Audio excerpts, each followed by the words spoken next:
Alright, hello everybody. I know it's been a little while and kind of skipped over what I should have been doing and taking a video, but I actually do have it all back together, and it's been, I don't know how long now, but I did have it out, drive around the parking lot. Has at least one sticky injector and runs on 3 cylinders most of the time, but it's getting there. I just gotta run the snot out of it, and I think it'll probably loosen up on its own. I think the last time I had it in a video was when the TA was all apart, so I kind of got a little ways past that. But radiator was re-cored.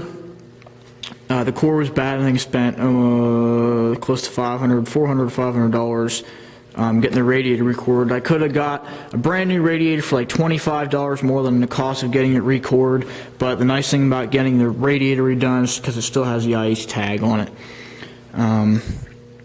Hydraulics are all back up. Power steering on this thing works beautifully. It's not pinky power steering, but it is relatively very painless to steer this tractor. Trying to think what else I can say here. Generator doesn't work, which is no surprise. I got new lights all work on it, the front and the rear lights. The tank, actually was driving around the parking lot and it kept shutting off on me, and it would only run on ether, it wouldn't run by itself. So I come to figure out it wasn't getting fuel. So I looked in the tank and figured out why. It's pretty gross inside the tank. So I got tank liner kit from KBS Coatings and redid the inside of the tank. But before I did that, I took it down to the radiator shop, had them dip it, so that's why it's in primer right now, because all the paint's off of it. I had them dip it, and then I did the whole tank coating on the inside, so it's all nice on the inside now. So I'm hoping that that fixes my fuel issue. Another issue that I'm having is with my shifter here. I put a sloppy shifter kit in it, which basically just replaces the worn pin and the cross piece here inside the shifter, tightens the shifter back up. And I went to put it back on, and I got the bolts drawn almost the whole way down, and then it got really tight and I couldn't move the shifter. I'm like, what the heck's going on? Come to find out, I have to have, I think there's 2 half-inch washers under between my shifter tower and the platform. For some odd reason, I have to have those spacers in there to get my shifter to move. As soon as I take those washers out and try and tighten it down, for some reason the end of my shifter is hitting the top of the shifter forks, and it's not allowing my shifter to move. So I don't know what the heck I did when I put this back together, but for some reason this shifter is really tight. Don't know why. I mean, even with it that spacing, it's still a little bit tight. It doesn't exactly move like it should, but so I'm thinking about pulling the shifter and looking a little deeper to see what I can find. Got good oil pressure. Trying to think what else. I got a new battery box. The old one was pretty junk, so I got a new battery box. And got a new battery box put on it. And I'm really kind of slim on stuff to talk about here. Other than the fact that I had it drive around the parking lot. Before I drove it around, I adjusted the TA up, brought it back in. I thought, okay, well, since I drove it around a little bit, I'm going to try readjusting the TA here since everything got moving again.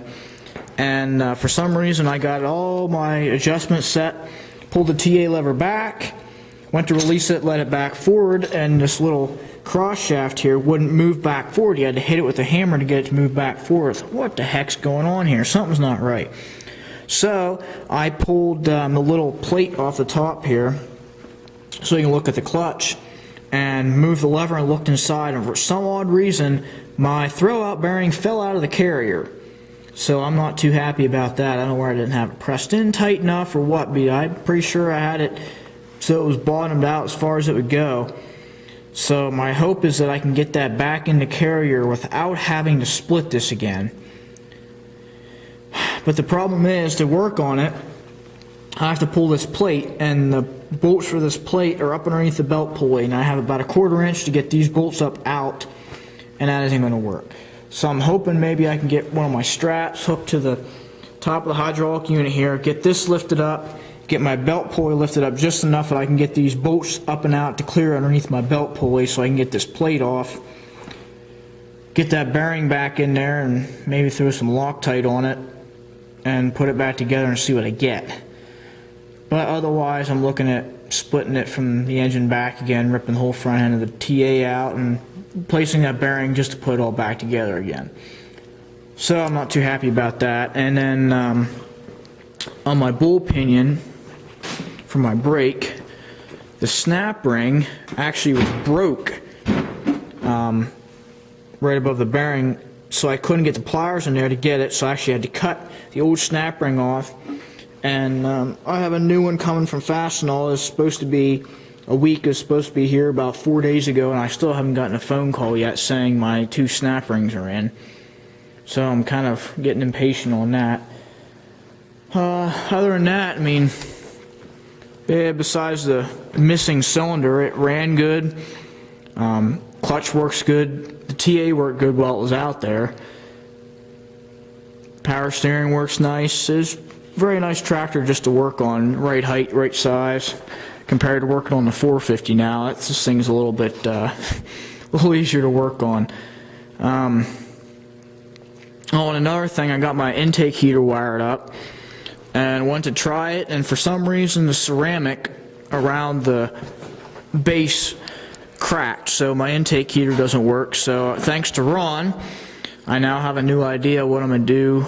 Put a new style intake heater in it, so any other 350 I get in the future I can do the same thing and put a new style intake heater in it, not to worry about trying to find an old one just to make it work.